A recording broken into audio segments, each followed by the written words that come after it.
লাকাদ খালাকনাল ইনসানা ফি আহসানি তাকবীম, নিশ্চয় আমি অত্যন্ত চমৎকার আকৃতিতে মানুষকে তৈরি করেছি।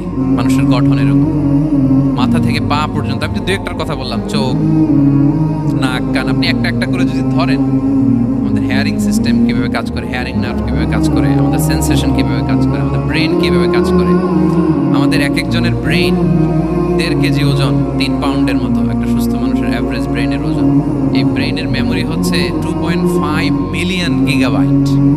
আপনার মোবাইলে স্পেস কত বলেন, মেমোরি কত? হ্যাঁ, 512 জিবি।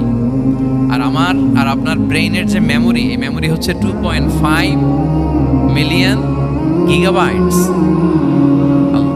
এই যে প্রতি মুহূর্তে আমাদের নিউরন কানেক্টিভিটি হচ্ছে, ব্রেনের স্নায়ুগুলো যত কানেক্টিভিটি হয়, যত আমরা চিন্তা করে ব্রেনকে খাটাই, নতুন নতুন জিনিস আমরা তৈরি করতে পারি। এবং এমনভাবে আল্লাহ তাআলা সফিস্টিকেটেড ব্রেইন আল্লাহ মানুষকে দিয়েছে, মানুষ পারে না এমন কিছু নাই। মানুষ যা কল্পনা করতে পারে, মানুষ তা করে দেখাতে পারে।